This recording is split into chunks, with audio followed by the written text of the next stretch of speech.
Hello guys, what's up. I hope you are doing well.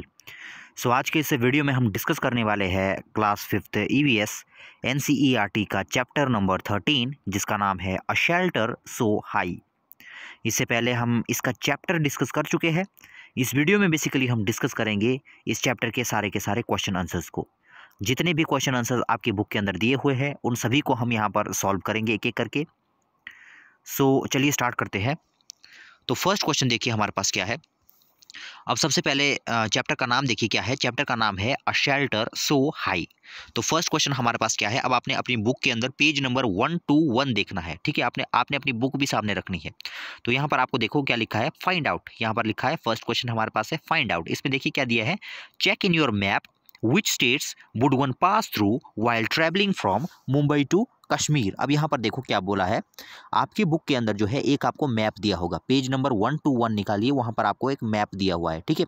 तो वहाँ पर आपने क्या देखना है, चेक इन योर मैप। अपने अपने मैप में क्या चेक करना है आपने, which states would one pass through while travelling from Mumbai to Kashmir. यहाँ पर आपने क्वेश्चन मार्क लगाना है।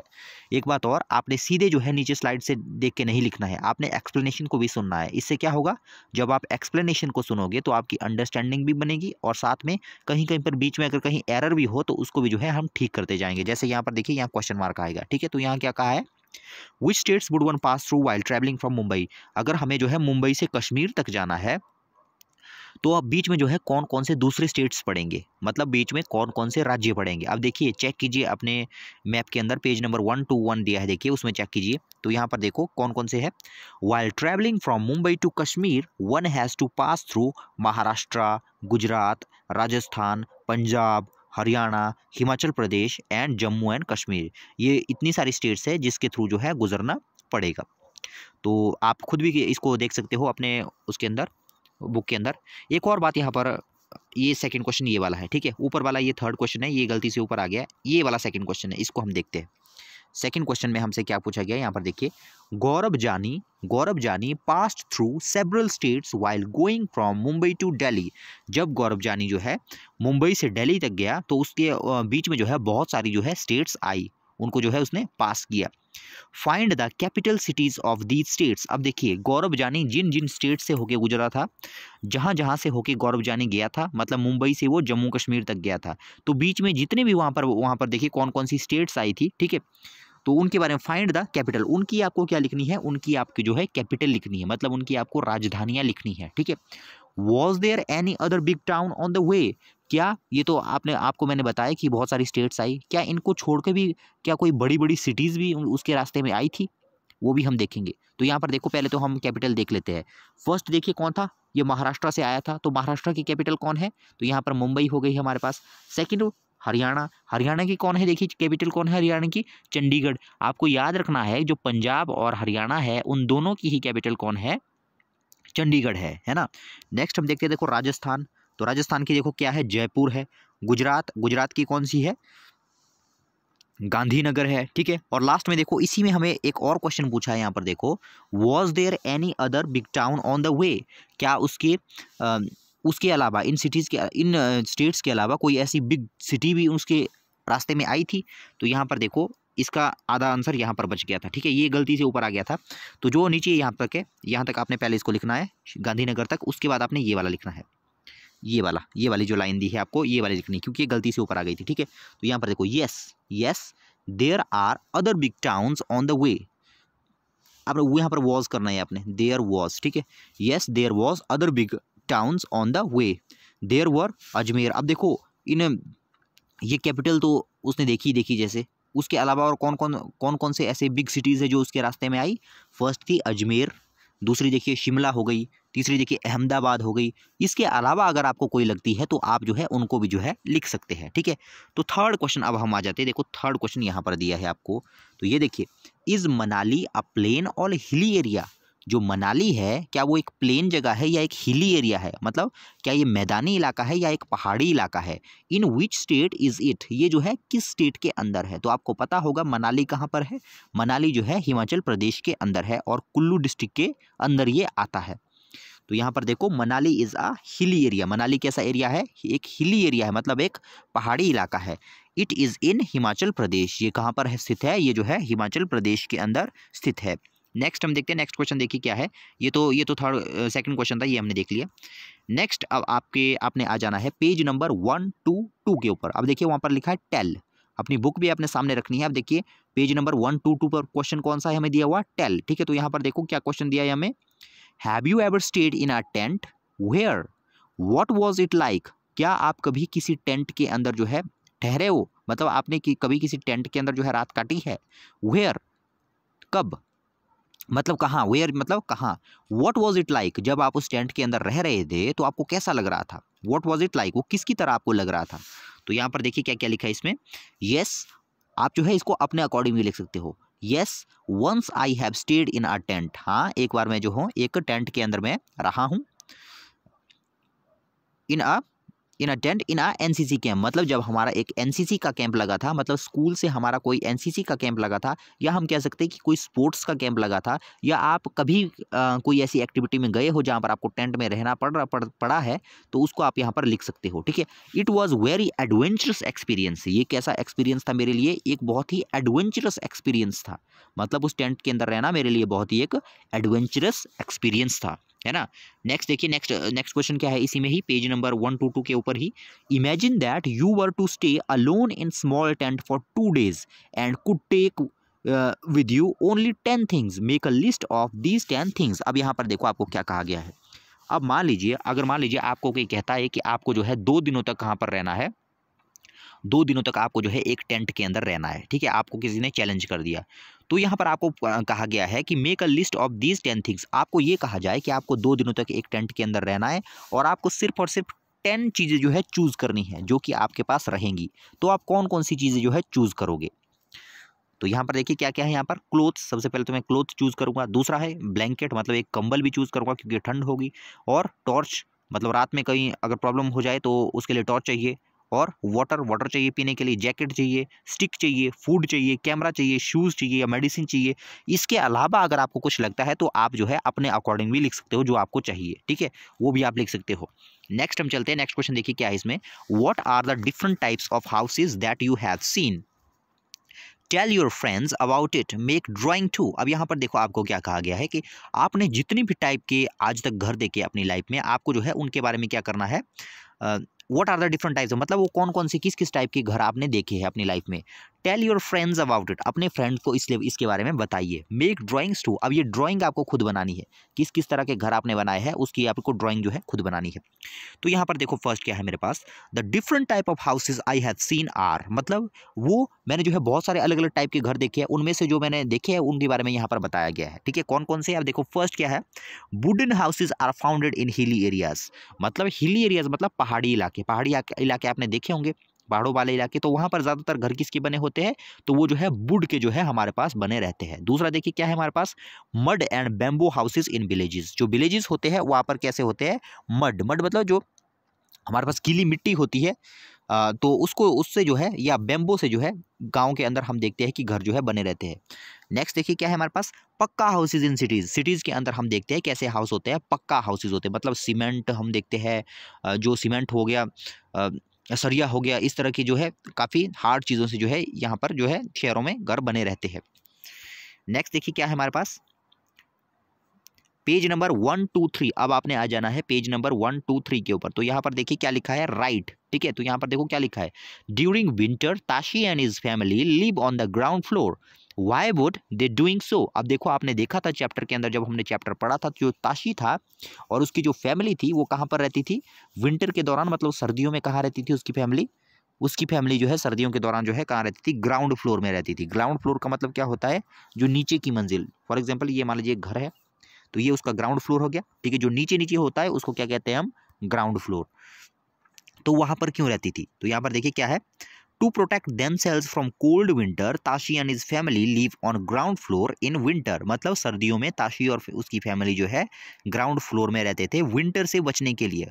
मतलब जैसे हमने चैप्टर में देखा था, देखो उसके घर का जो निचली मंजिल जो होती थी, मतलब जो ग्राउंड फ्लोर होता था, उसकी दीवारें काफ़ी थिक होती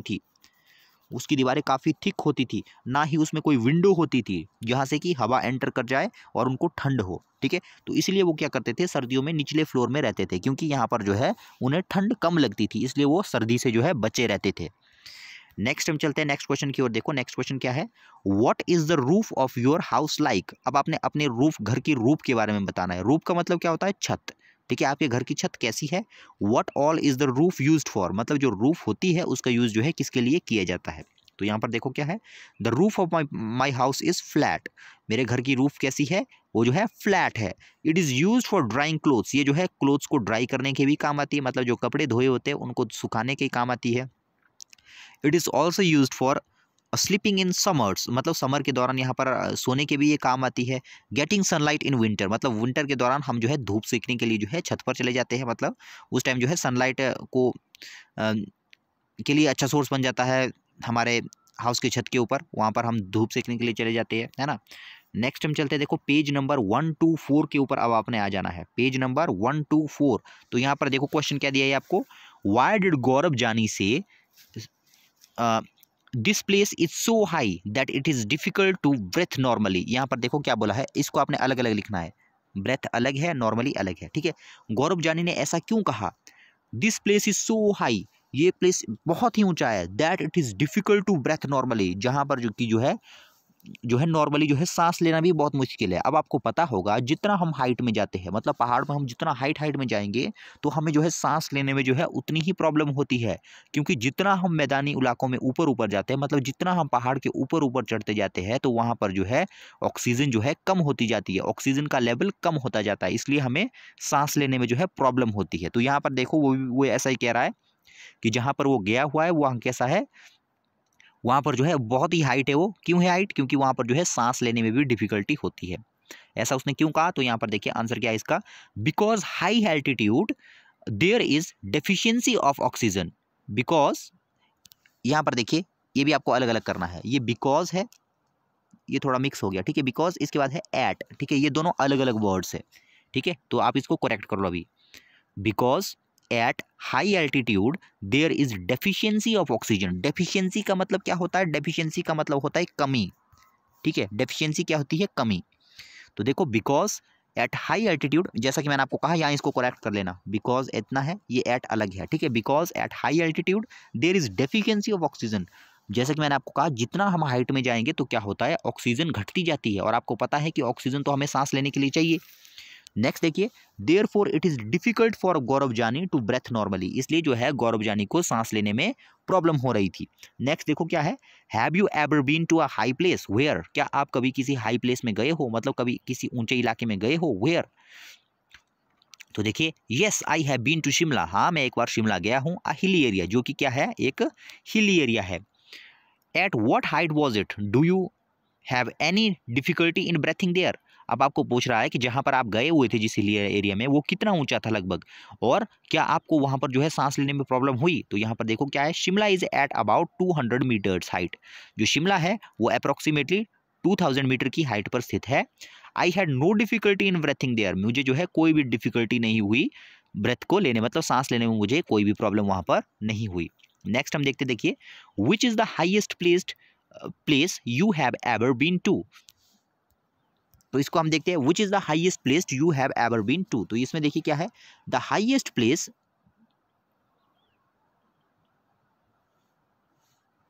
आई have been to is Shimla, which is 2000 metre high, जो कि 2000 मीटर हाइट पर स्थित है। वन सेकेंड, इसको आप ठीक कर लो, ये आई आप यहाँ से हटा दो।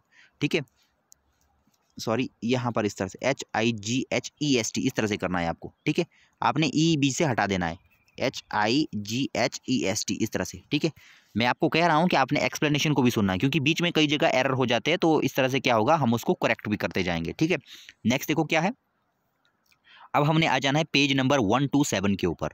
अब पेज नंबर 127 में देखो आपको क्या क्वेश्चन पूछा गया है, for the Changpas their animals are very important part of life. अब देखो चेंगपास, जो चेंगपा थी एक ट्राइब थी वहाँ पर, देखो जहाँ पर गौरव जानी गया हुआ था। ठीक है, जो इस तरह की ये बकरियाँ इत्यादि पालते थे। ठीक है, for the Changpas their animals are very important part of their life, जो चेंगपा लोग थे उनके लिए जो एनिमल थे बहुत ही इंपॉर्टेंट थे उनकी लाइफ के लिए। Is any animal part of your life, क्या कोई एनिमल ऐसा है जो आपकी भी लाइफ का पार्ट है, फॉर एग्जाम्पल एज अ पेट और एज हेल्पर इन फार्मिंग। तो यहाँ पर देखो आपको बताना है क्या कोई ऐसा एनिमल है जो आपका जो है आपके लिए जो है ज़रूरी है वो कहा गया है आपको। तो यहाँ पर देखो क्या है, yes I have a dog, हाँ मेरे पास एक डॉग है। It is very important in my life, ये जो है मेरी लाइफ में जो है बहुत इंपॉर्टेंट है, मेरी लाइफ में काफ़ी इंपॉर्टेंस रखता है ये। It guards our home from thieves, thief का मतलब होता है चोर, ये जो है हमारे घर को जो है, जो थीप है मतलब चोरों से जो है उसकी रखवाली करता है, किसकी, हमारे घर की। नेक्स्ट देखो क्या है, list 5 ways in which different animals are a part of your life. आपने जो है 5 ऐसे तरीके बताने हैं which different animals are a part of life. List 5 ways in which, मतलब 5 ऐसे तरीके आपने बताने हैं जिससे कि एनिमल आपकी पार्ट के लाइफ है, आपको बताना है कि कैसे वो आपकी लाइफ का पार्ट है, क्या इंपॉर्टेंस है उनका। ठीक है, तो यहाँ पर देखो क्या क्या है।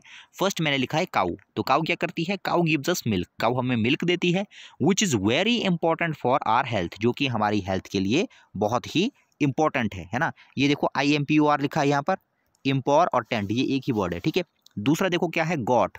अब गॉट में क्या है, गॉट क्या करता है, it is used for meet, ये जो है मीट के लिए भी जो है इसका यूज़ किया जाता है, और करके हम जो है मिल्क भी कर सकते हैं, कई लोग जो है बकरी का दूध भी पीते हैं।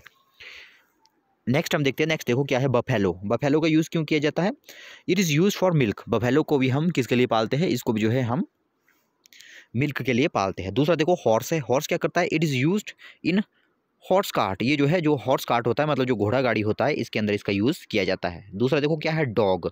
डॉग का यूज़ क्यों किया जाता है, दे गार्ड आर होम, ये जो है हमारे होम को गार्ड करता है, मतलब हमारे घर को जो है प्रोटेक्शन देता है थीव्स इत्यादि से। नेक्स्ट हम देखते हैं, देखो नेक्स्ट क्वेश्चन क्या है इसमें, do goat and sheep need their own fur and wool, discuss. अब देखो आपने देखा होगा जो शीप होती है या जो गॉट होती है, मतलब जो बकरी होती है या जो भेड़ होती है, तो उसके ऊपर जो फर लगे रहते हैं, जो ऊन होती है उसकी, क्या उसकी ज़रूरत होती है उस भेड़ या बकरी को, उस शीप या गॉट को उसकी ज़रूरत होती है क्या, वो बताना है आपको। तो यहाँ पर देखिए क्या है, yes goat and sheep need their own fur and wool to protect themselves from cold and infection. अब यहाँ पर देखो सभी जानवरों को ठंड लगती है, तो जो हमारे पास बकरियां और जो हमारे पास जो शीप है, जो गॉट है, तो उनको भी जो है अपने फ़र की ज़रूरत होती है, क्योंकि उनको भी जो है ठंड लगती है। अगर उनके पास फ़र या वो नहीं होगा, वूल नहीं होगी उनके पास, तो वो जो है इन्फेक्शन हो जाएंगे उनको। ठीक है, और उनको कोल्ड हो सकता है, मतलब बीमार हो सकते हैं वो, है ना। तो इसलिए उनको भी जो है इम्पोर्टेंट, उनकी लाइफ में काफ़ी इंपॉर्टेंस होती है। ठीक है, और जो है उनकी ज़रूरत होती है उसको, फ़र और जो वूल होती है उसकी ज़रूरत होती है गॉट और शीप को। नेक्स्ट हम देखते हैं, नेक्स्ट क्वेश्चन देखिए क्या है, can you guess the similarities and differences in the life of Bakarwal people and life of Changpas. अब यहाँ पर देखो क्या है, यहाँ पर आपने इस तरह से ये वाला साइन लगाना है। ठीक है, यहाँ पर आपने क्वेश्चन मार्क लगा देना है। तो जो चेंगपाल लोग थे और जो बकरवाल ट्राइब थी, उनके बीच में क्या कोई डिफरेंस है उनकी लाइफ के बीच में, वो आपको यहाँ पर बताना है। अब देखिए ये कौन है, चेंगपा और बकरवाल, ये कौन है, ये चेंगपा और बकरवाल जो है ये ट्राइबल पीपल थे, जो कहाँ पर मिले थे, उसको जम्मू कश्मीर के अंदर मिले थे। किसको, गौरव जानी को, जो कि घूमने गया था। ठीक है, तो यहाँ पर देखो क्या क्या सिमिलैरिटी और क्या क्या डिफरेंस है उनमें। सिमिलैरिटी मतलब उनमें क्या क्या समानता थी, मतलब एक जैसी कौन कौन सी बातें थी उनके अंदर, और डिफरेंस मतलब उनके अंदर जो है अलग अलग बातें कौन कौन सी थी। ठीक है, तो इसको हम यहाँ पर देखते हैं। देखो पेज नंबर 130 के अंदर दिया है, ये पेज नंबर 130 के अंदर। ठीक है, तो यहाँ पर देखो क्या क्या है, पहले हम सिमिलरिटी देख लेते हैं कि सिमिलरिटी क्या क्या थी उनके बीच में, मतलब क्या क्या उनकी चीज़ में ऐसी कॉमन बातें थी, मतलब दोनों में सेम थी। तो देखो फर्स्ट क्या है, both live in mountains of Jammu and Kashmir. अब देखो जो जम्मू एंड कश्मीर के अंदर रहते थे दोनों, चाहे चेंगपा की बात करो और चाहे आप बकरवाल पीपल की बात करो, दोनों कहाँ रहते थे, दोनों जो है वो कहाँ रहते थे, वो जो है जम्मू कश्मीर के अंदर रहते थे। दूसरा सिमिलरिटी क्या थी उनमें, they keep on wandering from place to place, मतलब वो जो है घूमते रहते, वॉन्डरिंग का मतलब घूमना। ठीक है, एक जगह से दूसरी जगह घूमते फिरते रहना, तो वो जो है एक जगह से लेकर दूसरी जगह तक घूमते फिरते रहते थे। अब घूमने फिरने का मतलब क्या है, उनको जो है किसके साथ जाना पड़ता था, उनको जो है वहाँ पर अपने मवेशियों के साथ जो है जाना पड़ता था। नेक्स्ट देखिए थर्ड क्या है इसमें, they depend on animals like got sheep etcetera. तो वो जो है एनिमल के ऊपर ही डिपेंड रहते थे। अब देखिए खेती बाड़ी तो वो करते नहीं थे, फार्मिंग तो वो करते नहीं थे, वो जो है चाहे बकरवाल की आप बात करो, चाहे आप जो हमारे पास चेंगपा लोग थे उनकी बात करो आप, तो सारे के सारे वो जो है किसके ऊपर डिपेंड करते थे, अपने एनिमल्स के ऊपर जो है वो डिपेंड करते थे। नेक्स्ट हम देखते हैं फोर्थ, देखिए क्या है इसमें, they earn their livelihood by selling the animal wool. तो वो जो है देखो पैसे कैसे आते थे उनके पास, तो उनके पास जो है बाकी चारा तो होता नहीं था, सिर्फ एनिमल्स ही होते थे उनके पास। तो जो ऊन होती थी उनके पास, ऊन से जितने पैसे होते थे उनके पास ऊन बेचकर, तो उसी से वो जो है अपना गुजारा जो है करते थे। तो ये तो हो गई सिमिलैरिटी इनके बीच में। अब देख लेते हैं डिफरेंस क्या था, मतलब उनकी लाइफ में क्या क्या डिफरेंस है। तो यहाँ पर देखो क्या है, Bakarwal graze any type of goat and sheep at any place. वो जो बकरवाल पीपल है, जो बकरपाल पीपल है, वो किसी भी तरह की गॉड और शीप को पालते हैं। मतलब उनकी जो गॉड और शीप है वो कोई स्पेशल टाइप की नहीं है, मतलब जैसी नॉर्मल होती है वैसी उनके पास है, ठीक है। लेकिन whereas Chengpa grows special type of gods at higher colder places so that gods develop more softer hair। अब देखो जो हमारे पास जो बकरवाल पीपल थे, ये तो हर तरह के मवेशी रखते थे, इनके पास हर तरह के होते थे। जैसे जो सिंपल टाइप के होते थे, जैसे बकरियां होती थी वो भी सिंपल टाइप की होती थी। लेकिन जो हमारे पास ये चेंगपा लोग थे, चेंगपा लोगों के पास क्या होता था, स्पेशल टाइप की जो है भेड़ बकरियां रहती थी। और ये जो चेंगपा लोग थे ये काफ़ी हाइट में रहते थे, ये जो है काफ़ी ज़्यादा हाइट में रहते थे। और एक बात और है, जितनी ज़्यादा हाइट में होते हैं, जितनी ज़्यादा हाइट में हम रहेंगे उतने ही जो फर होते हैं उतना ही सॉफ्ट होते हैं। मतलब जो हमारे पास जो भेड़ बकरियां होगी जितनी हाइट में होगी तो उनका जो है जो फर होगा उतना ही सॉफ्ट होता है। तो जो चेंगपा लोग हैं इनकी जो भेड़ बकरियां हैं इनका जो फर होता है काफ़ी ज़्यादा सॉफ्ट होता है। तो ये डिफरेंस था इसके बीच में। नेक्स्ट हम चलते हैं। अब देखो पेज नंबर 130 के ऊपर अब हम आ जाते हैं। पेज नंबर 130 क्या कहता है, describe how these shelters suit the need of the people who live there. अब देखो वहाँ पर आपने देखा था कि अलग अलग जो घर, जो गौरव जानी अलग अलग जगह पर गया था तो वहाँ पर जो है अलग अलग टाइप के उसको घर देखने को मिले थे। तो यहाँ पर देखो क्या बोल रहा है, जो उनके शेल्टर होते हैं, मतलब वो जहाँ उनके रहने का ठिकाना होता है, वो किस तरह से उन लोगों की जो उनकी नीड होती है उनको पूरा करता है। तो वो हमें यहाँ पर बताना है, उनके जो घर है किस तरह से उनकी नीड को पूरा करते हैं। तो यहाँ पर देखो क्या है, people build their shelter according to their environment. जो लोग होते हैं वो अपने एनवायरनमेंट के अकॉर्डिंग ही अपना घर बनाते हैं। अब फॉर एग्जांपल इसका क्या बोलने का मतलब है, फॉर एग्जांपल मान लीजिए आप किसी बहुत ही ठंडे इलाके में रहते हो, तो इसलिए ज़रूरी है, अगर आप एक बहुत ही ठंडे इलाके में रह रहे हो तो उसके लिए ज़रूरी है कि आप क्या करो, उसके लिए ज़रूरी है कि जो आपका घर है वो काफ़ी ज़्यादा उसकी दीवारें मोटी होनी चाहिए, उसमें खिड़कियाँ कम होनी चाहिए, खिड़की दरवाजे, उसके अंदर जो है हवा नहीं जानी चाहिए, हमें इस तरह से घर बनाना है। लेकिन अगर आपका घर एक गर्म इलाके में है तो क्या होगा, अगर आप एक तंबू के अंदर भी रहेंगे, एक टेंट के अंदर भी अगर आप रहेंगे तो चल पड़ेगा, ठीक है। तो इसलिए यहाँ पर कहा गया है देखो कि लोगों को जो है अपने एनवायरनमेंट के हिसाब से जो है अपने घरों को बनाना पड़ता है। People build their shelter according to the environment and their need. In Jammu and Kashmir, जो जम्मू और कश्मीर था, some people live in house boats. अब देखो जम्मू कश्मीर के अंदर हमने देखा था, जब गौरव जानी बता रहा था तो उसमें क्या था, कुछ लोग जो है हाउस बोट में रहते थे। मतलब वो घर क्या होते थे, पानी के ऊपर ही तैरते रहते थे, है ना, और मूव करते थे वो घर एक जगह से दूसरे जगह, घर मतलब एक बोट टाइप का ही घर होता था, ठीक है। दूसरा देखिए, एंड डोंगा, और कुछ लोग तो अपनी डोंगा के ऊपर ही रहते थे। डोंगा मतलब एक कश्ती टाइप की होती थी, है ना, एक बोट टाइप की, तो उसी के ऊपर रहते थे। विच आर कंप्लीट हाउस, जो किसकी तरह होते थे, एक कंप्लीट हाउस की ही तरह होते थे। विद ऑल नेसेसरी फैसिलिटीज़, जहाँ पर सारी की सारी नेसेसरी फैसिलिटी होती थी। नेसेसरी का मतलब क्या होता है, नेसेसरी का मतलब होता है ज़रूरी, ठीक है। जो बहुत ज़रूरी होता है उसको हम क्या कह लेते हैं, उसको हम कहते हैं नेसेसरी। नेक्स्ट क्वेश्चन देखिए क्या है, इसी में ही देखिए और भी है अभी। चेंगपा लिव इन टेंट हाउसेज। जो चेंगपा लोग थे वो कहाँ पर रहते थे, वो टेंट वाले हाउसेज में रहते थे। नाउन एज रेबो, और उनके घर को क्या कहते थे, रेबो। जो जहाँ पर चेंगपा लोग रहते थे उन घरों को क्या कहते थे, उनको कहते थे रेबो, ठीक है। It is big like a room, ये जो रेबो होते थे ये बहुत बड़े बड़े होते थे, रूम की तरह होते थे, है ना। And it can be folded, लेकिन इनको क्या किया जा सकता था, इनको फोल्ड भी किया जा सकता था, है ना, इनको फोल्ड भी किया जा सकता था। मतलब ये आप समझ सकते हो, जो रेबो होते थे बहुत बड़े बड़े टेंट होते थे बने हुए, ठीक है, कुछ स्पेशल मटेरियल के साथ। नेक्स्ट हम देखते हैं, नेक्स्ट क्वेश्चन देखिए क्या है, how are these different from the house you live in. अब देखो जो जहाँ पर आपने इस चैप्टर के अंदर हमने बहुत सारे टाइप के हाउस देखे, कुछ हमने पक्का हाउसेज देखे, कुछ हमने कच्चे हाउसेज देखे, कुछ हमने टेंट वाले हाउसेज देखे, कुछ हमने बोट वाले हाउसेज देखे। तो यहाँ पर आपको क्या करना है, what are these, how are these different, मतलब जितने भी टाइप के आपने हाउस देखे वो किस तरह से डिफरेंट है उन हाउसेज से जहाँ पर आप रहते हो, उनसे जो है किस तरह से डिफरेंट है। तो इसमें देखिए क्या है, आर हाउसेज आर इमूवेबल। हमारे जो हाउसेज होते हैं वो कैसे है, इमूवेबल है। इमूवेबल का क्या मतलब है, इमूवेबल का मतलब है, इमूवेबल मीन्स जो मूव नहीं करते हैं। जैसे मान लीजिए जो टेंट वाले हाउसेज हो गए वो क्या होते हैं, वो जो है मूव करते हैं, एक जगह से दूसरी जगह वो मूव करते हैं। लेकिन जो हमारे हाउसेज है वो कैसे होते हैं, वो इमूवेबल होते हैं, वो मतलब मूव नहीं कर सकते। अब जम्मू कश्मीर में देखा, हमने देखा बोट वाले हाउसेज है तो वो हाउस एक जगह से दूसरी जगह शिफ्ट हो जाते हैं। लेकिन हमारे हाउस कैसे है, वो इमूवेबल है, मतलब मूव नहीं होते हैं। And are made up of bricks, और वो किस किस चीज़ से बने होते हैं हमारे हाउस, जैसे ब्रिक्स हो गया मतलब ईंटें हो गई, सीमेंट हो गया, सैंड हो गया, वुड हो गया, आयरन हो गया, आयरन मतलब लोहा हो गया जैसे सरिया इत्यादि, है ना, ग्लास हो गया एटसेट्रा। तो इतनी चीज़ों से मिलके जो है हमारा घर बनता है। These are strong houses and can withstand rain, storms, winds, etc. हमारे घर इतने स्ट्रांग होते हैं कि वो withstand मतलब वो टॉलरेट कर सकते हैं, किस किस को टॉलरेट कर सकते हैं, मतलब रेन को भी वो जो है टॉलरेट कर लेंगे, स्टॉर्म को भी कर लेंगे, मान लीजिए तूफान आ गया तभी हमारा घर नहीं टूटता है। दूसरा जब विंड एटसेट्रा में भी जो है हमारा घर जो है नहीं टूटता है। सो ये थे इंपॉर्टेंट क्वेश्चंस, इंपॉर्टेंट नहीं सारे, ये सारे के सारे हमने डिस्कस कर लिए। इसके अंदर हमने सारे के सारे क्वेश्चन आंसर को डील कर लिया, कितने जो है जितने भी आपके बुक के अंदर क्वेश्चन थे। अब जो अगली वीडियो होगी उसके अंदर हम कुछ इंपॉर्टेंट क्वेश्चन को डिस्कस करेंगे जो आपकी बुक के अंदर नहीं है लेकिन आपके एग्जाम पॉइंट ऑफ व्यू से वो बहुत इंपॉर्टेंट है, जैसे MCQ हो गए, आपके ट्रू फॉल्स हो गए, फिल इन द ब्लैंक्स हो गए, मैच द कॉलम हो गया, ठीक है। तो इसके लिए मैं जो है एक अलग वीडियो बनाऊंगा। सो इस चैप्टर के सारे क्वेश्चन आंसर वैसे ख़त्म हो गए हैं। सो आई होप कि आपने इस वीडियो को एंजॉय किया होगा। मिलते हैं नेक्स्ट वीडियो में, तब तक के लिए गुड बाय।